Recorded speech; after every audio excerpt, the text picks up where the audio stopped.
भारत की वायुसेना एक ऐसे मोड़ पर खड़ी है जहां लिया गया एक फैसला आने वाले 25 सालों की ताकत तय कर सकता है। राफेल पहले से भारतीय वायुसेना का हिस्सा है, लेकिन अब चर्चा हो रही है Su-57 की। क्या भारत 5th जनरेशन फाइटर लेने जा रहा है या फिर राफेल ही भारत की रीढ़ बना रहेगा? और सबसे बड़ा सवाल, क्या ये सिर्फ विमान की खरीद है या इसके पीछे छुपी है एक बड़ी रणनीति? आज हम पूरी सच्चाई, आंकड़ों और संभावित भविष्य के साथ समझेंगे। सबसे पहले समझते हैं भारत की मौजूदा स्थिति। भारतीय वायुसेना के पास लगभग 30-32 एक्टिव स्क्वाड्रंस हैं, जबकि जरूरत मानी जाती है लगभग 42 स्क्वाड्रंस की। इसका मतलब संख्या के मामले में अभी भी कमी है। अब आते हैं राफेल पर। राफेल एक 4.5 जनरेशन मल्टी रोल फाइटर है। इसकी खासियतें: Meteor missile 150 plus kilometre range, SCALP cruise missile, advanced AESA radar, high survivability system. Rafale का परफॉर्मेंस लद्दाख डिप्लॉयमेंट के समय साफ दिखा, लेकिन दुनिया अब स्टेल्थ टेक्नोलॉजी की तरफ बढ़ रही है।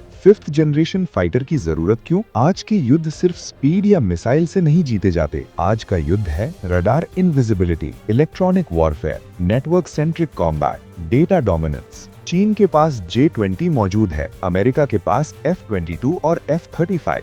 अगर भविष्य का युद्ध हुआ तो स्टेल्थ और सेंसर फ्यूजन बड़ी भूमिका निभाएंगे। यहीं से Su-57 चर्चा में आता है। Su-57 रूस का 5th जनरेशन स्टेल्थ फाइटर है। इसकी प्रमुख खूबियां: low observable design, super cruise capability, internal weapons bay, advanced infrared tracking system. लेकिन कुछ रिपोर्ट्स में ये भी कहा गया है कि Su-57 की इंजन डेवलपमेंट पूरी तरह मैच्योर नहीं है और स्टेल्थ लेवल अमेरिकी जेट्स जितना नहीं माना जाता। तो सवाल है, क्या भारत इसे सीधे खरीदेगा या पहले पूरी तकनीकी जांच करेगा? भारत का डिफेंस मॉडल अलग है। भारत सीधे खरीदकर डिपेंडेंट नहीं रहना चाहता। मेक इन इंडिया और टेक्नोलॉजी ट्रांसफर अब हर बड़ी डील की शर्त बन चुके हैं। भारत पहले ही AMCA यानी advanced medium combat aircraft project पर काम कर रहा है। AMCA भारत का अपना 5th जनरेशन फाइटर होगा। तो क्या Su-57 एक ब्रिज सोल्यूशन हो सकता है? यानी जब तक AMCA तैयार ना हो तब तक लिमिटेड संख्या में Su-57, या फिर भारत राफेल का अपग्रेडेड वर्जन खरीदेगा? ये फैसला सिर्फ सैन्य नहीं, कूटनीतिक भी है। अगर भारत Su-57 खरीदता है तो रूस के साथ संबंध मजबूत होंगे। अगर राफेल की संख्या बढ़ाता है तो फ्रांस के साथ डिफेंस पार्टनरशिप गहरी होगी।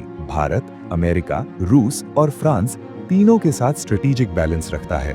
यही है भारत की फॉरेन पॉलिसी की खासियत। अब 3 संभावित भविष्य। सिनेरियो 1, भारत 26 से 36 और राफेल खरीदता है। सिनेरियो 2, भारत सीमित संख्या में Su-57 लेता है और टेक्नोलॉजी ट्रांसफर पर जोर देता है। सिनेरियो 3, भारत पूरा फोकस AMCA पर रखता है और विदेशी खरीद सीमित करता है। सबसे रियलिस्टिक क्या? शायद एक हाइब्रिड स्ट्रैटेजी, शॉर्ट टर्म में मजबूती, लॉन्ग टर्म में आत्मनिर्भरता। राफेल वर्सेस Su-57 ये सिर्फ 2 विमानों की तुलना नहीं है, ये भारत की आने वाली पीढ़ियों की सुरक्षा का सवाल है। फैसला जो भी हो, भारत का लक्ष्य साफ है: एयर सुपेरियोरिटी, स्ट्रेटेजिक ऑटोनॉमी और आत्मनिर्भर रक्षा शक्ति। अब आपकी राय क्या है? क्या भारत को Su-57 लेना चाहिए या AMCA पर भरोसा करना चाहिए? कमेंट में जरूर बताइए और ऐसे ही गहराई वाले डिफेंस एनालिसिस के लिए सब्सक्राइब जरूर करें।